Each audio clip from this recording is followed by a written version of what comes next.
गोविन्द गोविन्द श्रीनिवास गोविन्द श्रीवेङ्कटेश गोविन्द गोविन्द हरि गोविन्द दुःखविनाशकलिङ्गं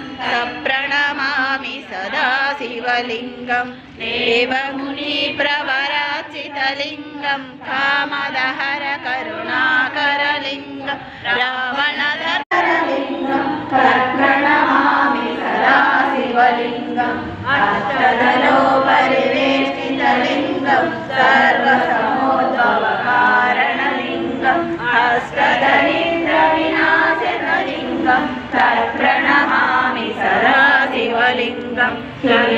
सुरवरपूजितलिङ्गं सुरवरपुष्पसदार्चितलिङ्गं परमपरं परमात्मकलिङ्गं तत्प्रणमामि सदा शिवलिङ्गं तत्प्रणमामि सदा शिवलिङ्गं तत्प्रणमामि सदा शिवलिङ्गं लिङ्गाष्टकमिदं पुण्यं यपठे शिवसन्निधौ